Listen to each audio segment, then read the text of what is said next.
What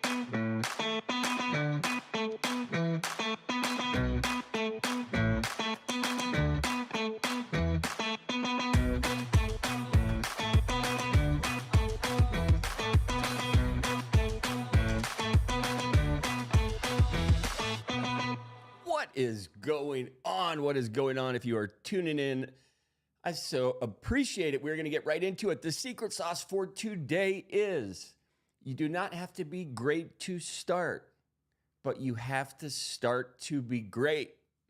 Let that sink in. Notcoin is just getting started. Pudgy Penguins announce a new collab. And the MMORPG game Forgotten Riververse is migrating. Where are they going? Polygon surpasses Bitcoin and Solana in daily NFT sales volume. US inflation data shows a decline. Is this going to potentially boost the crypto market? Chaos to clarity, noise to narrative. It is Thursday, July 11th, and it is time for some rare bits. Today, the Crypto Greed and Fear Index is coming in at a 29, up 1 from yesterday. NFT sentiment remains neutral. Top crypto search term for the normies is Celestia, ticker sign TIA. It is up 35% on the 7-day. Please keep that on your hit list. Top NFT search term for the normies is DraftKings NFT Marketplace. Is this a tell? Is there something coming down the pike, or is there something that I have missed? Bitcoin dominance, it has slid down for the 24 hours, while ETH dominance has risen. Total market cap is up about 1.7%, clocking in at $2.23 trillion.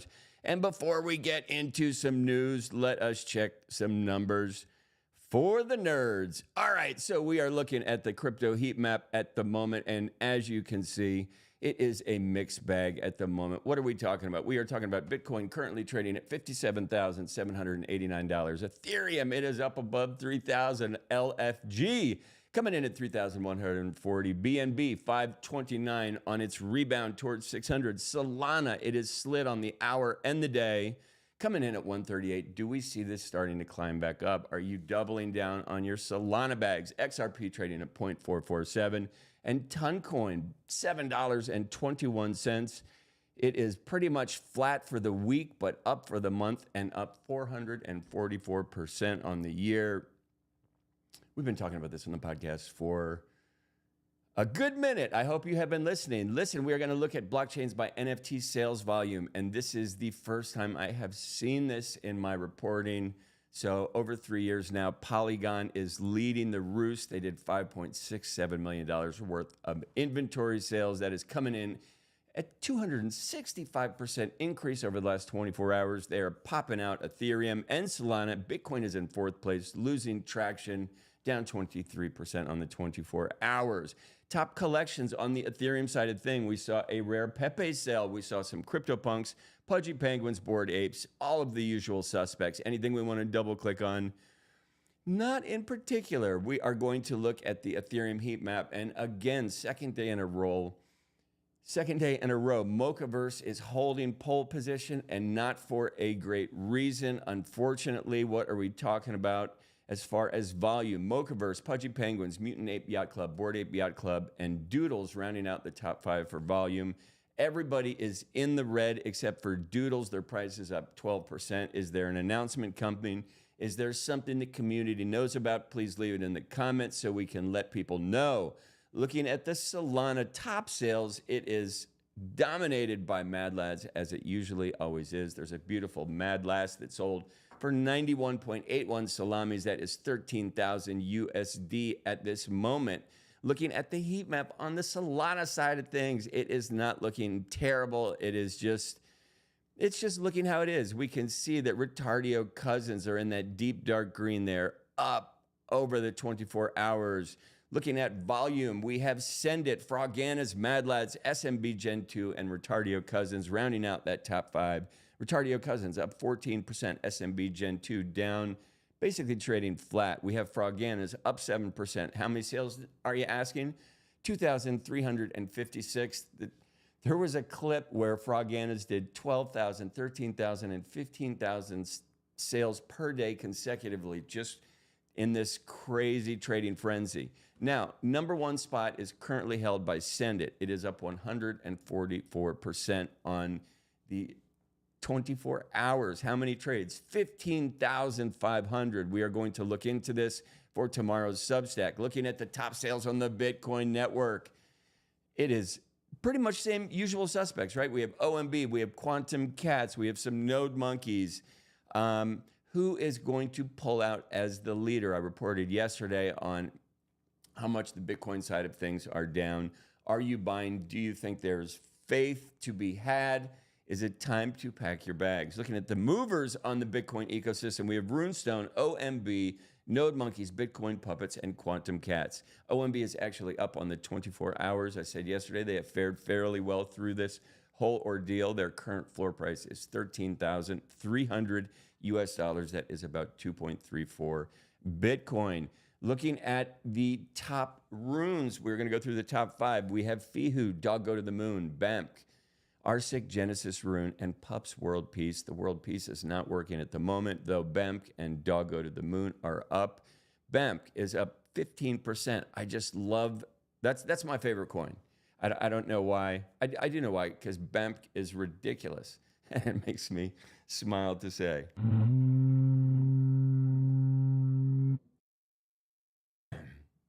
I wanted to look at the top 5 blockchain games at the moment. These are Pancake Protectors, Axie Infinity, Gods of Fire, The Sandbox, and Grit. Why are we doing this? Because a lot of times there are tokens associated with these. We are seeing Polygon move to the head.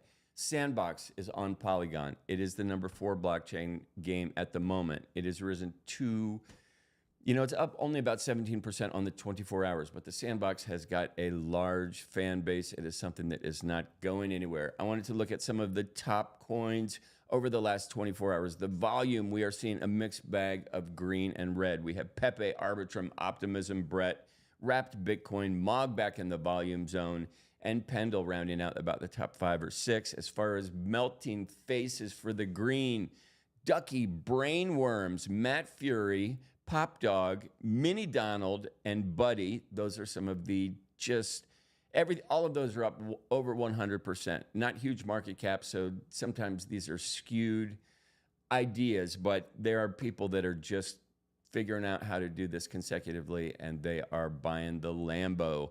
We also had a bunch of terrible losers. Landlord, Merwa, Wolf Skull, Spike, and Purple Pepe. Some of these were up yesterday. They're down dramatically today. Toncoin, okay. We're basically seeing a mixed bag right now, right? Bitcoin's price has dipped slightly, currently trading just over 58K.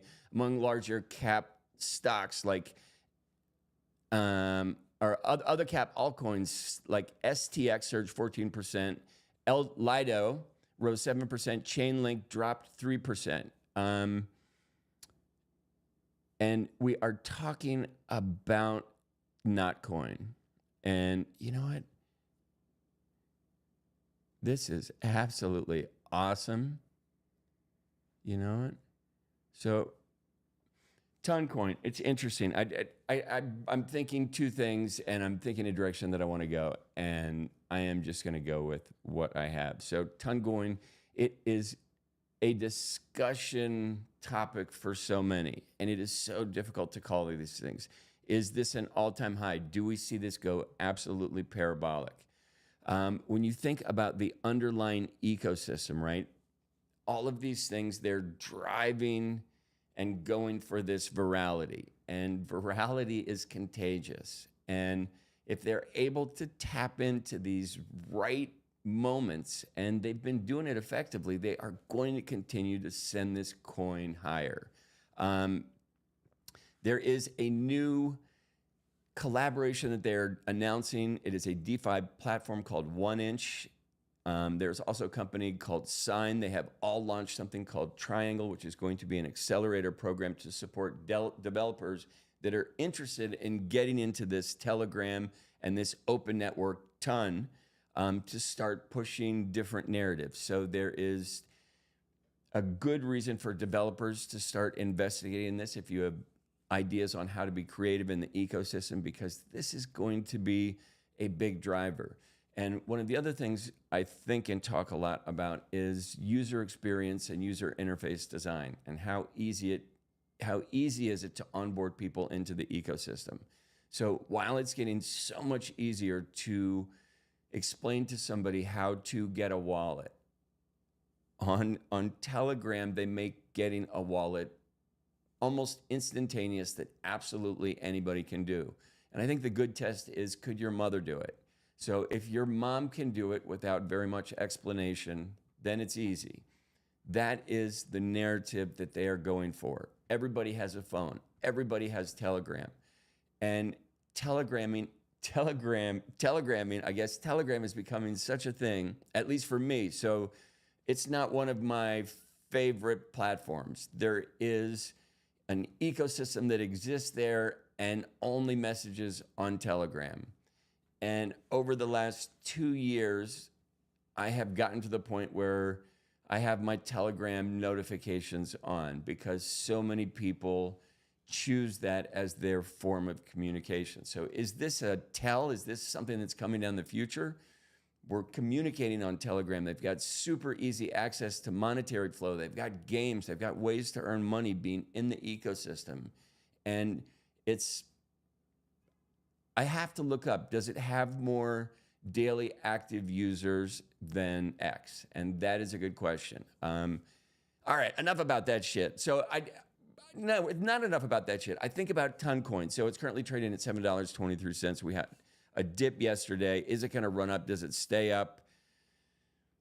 Are you guys hedging your bet, right? This is not I don't know if Ton is an all-in thing at the moment, but I do think it's worth allocating some of your time and interest toward what is happening in the ecosystem and seeing if you would like to get on board. Now we have Pudgy Penguins. They are announcing a new partnership with Unstoppable Domains. Why are they doing this? Because they're making it easier for people to get on board, participate in the Web3 ecosystem. You are going to be able to personalize your domain with a .pudgy. So this is kind of interesting. They are onboarding people. Think of user-generated content from your favorite influencer .pudgy. It has a ring to it. It's going to be interesting watching them get, just this is a big deal. Unstoppable is a big deal. This is going to, again, enhance user experience, make things easier for absolutely everybody to get in and out of the ecosystem, which is what we want, right?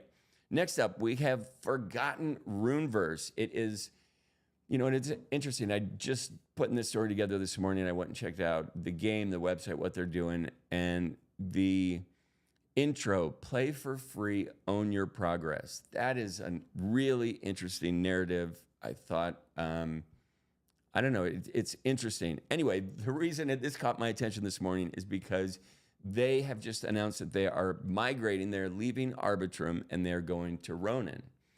Okay, so that's where Axie Infinity is. They're going to join a bunch of other Web3 games. Then we have a bunch of players in the ecosystem who, like Phantom, they're at the bottom of the list right now. There are blockchains that are expressly built for games. And as we see the gaming narrative start to increase, and here's the rub. It might take 3 to 5 years to see this stuff play out. These are not, right? The NFTs came out, said, hey, we're building a game. Everybody's like, let's fucking go. Where's the game? 5 years from now, your NFT and game may have interactive value that you did not intend upon. It's a long time to wait, right?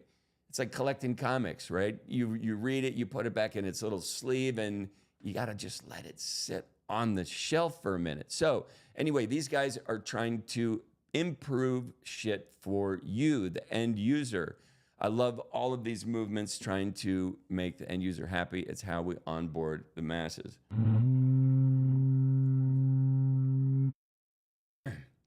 Next up, there is a huge hubbub. We talked about it at the beginning of the show about all of the noise and volume on Polygon. Today, I pulled up some stats. So I wanted to, I'm just going to go over the top 5 games that are over there that are attracting attention. So we have League of Kingdoms. We have Zed Run. Is anybody still playing that?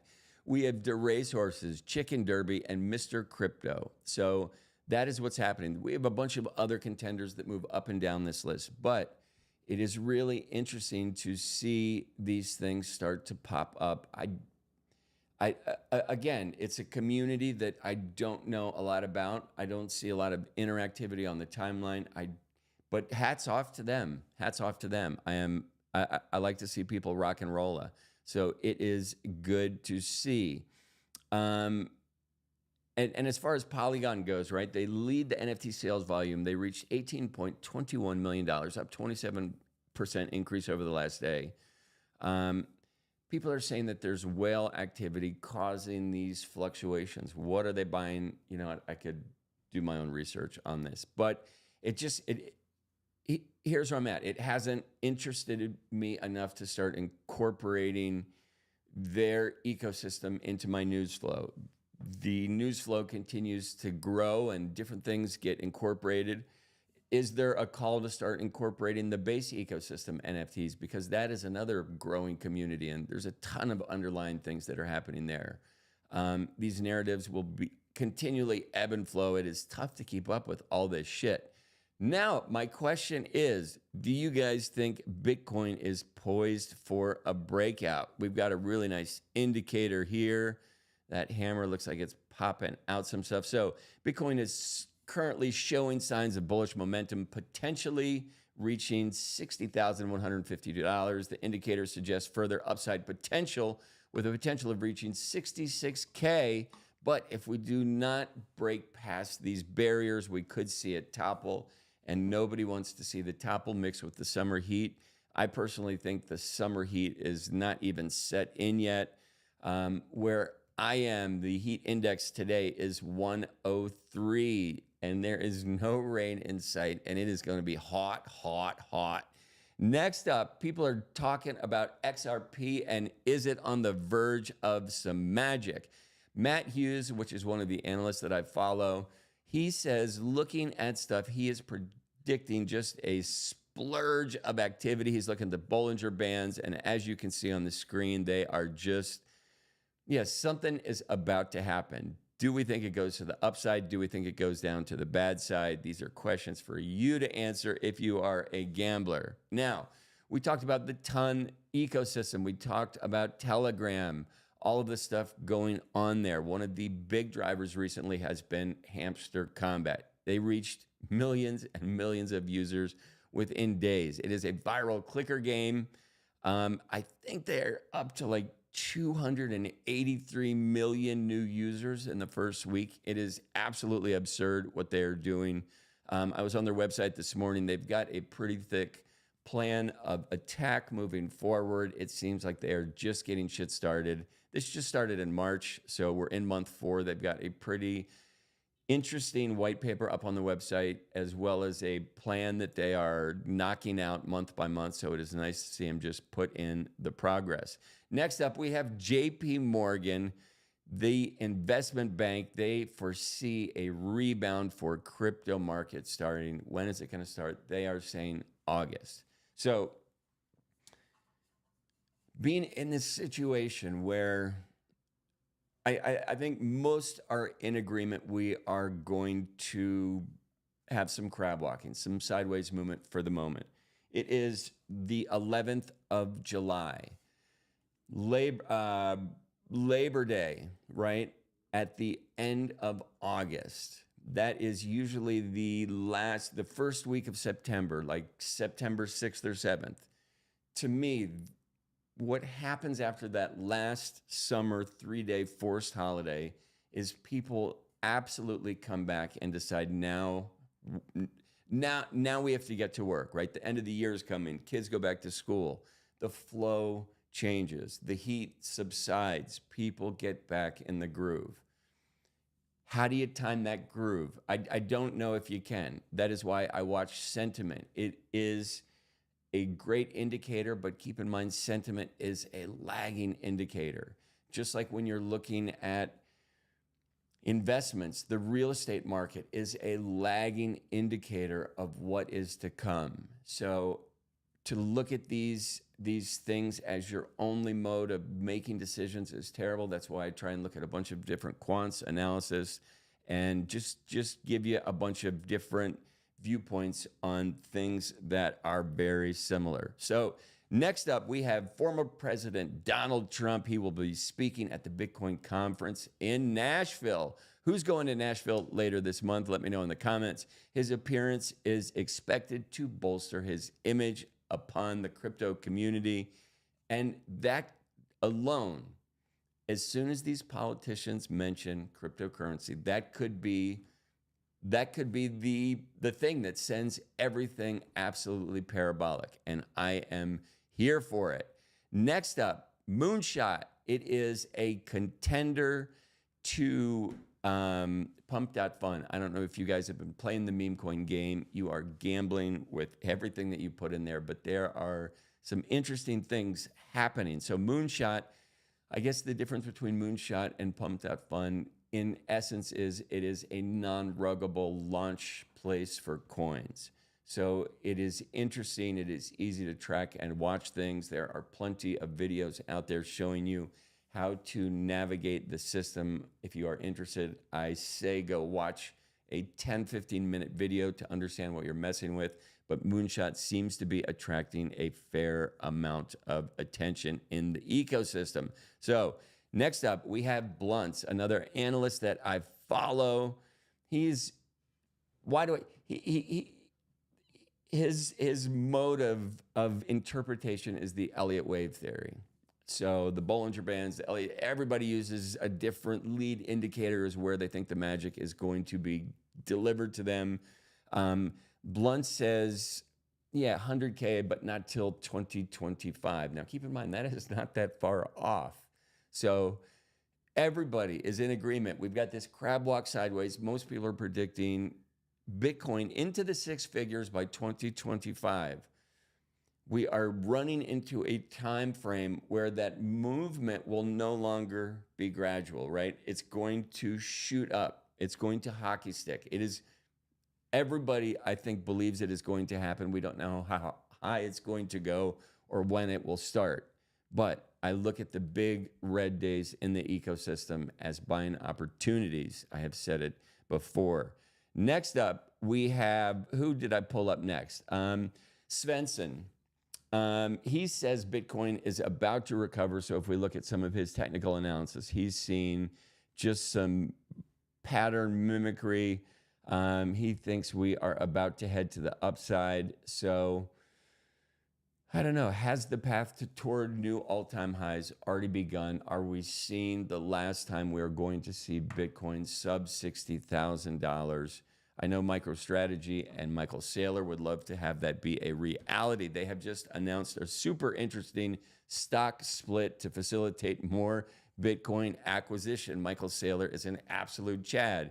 He's basically selling his company and using it to buy more Bitcoin, to raise his company price, to sell more of his company, to buy more Bitcoin, and he is going to win. Just amazing. That's why he's always got a smile like that on his face. We have U.S. inflation. It is cooling down. This is going to hopefully boost the crypto market. The latest U.S. inflation data shows a decline in the consumer price index, also known as the CPI, to 3% for June. The easing inflation has led to a weaker U.S. dollar, which has bolstered sentiment that the cryptocurrency market will get some legs and begin to pump. Lower inflation and weaker dollar often supports higher crypto prices. We love to see this. Anything else happening that caught my eye? Elizabeth Eaton is absolutely, Senator Warren is absolutely terrible at her job. Vote for John Deaton. Still craving crypto clarity. Subscribe to my Substack today. Warning, rare bits may cause hodling.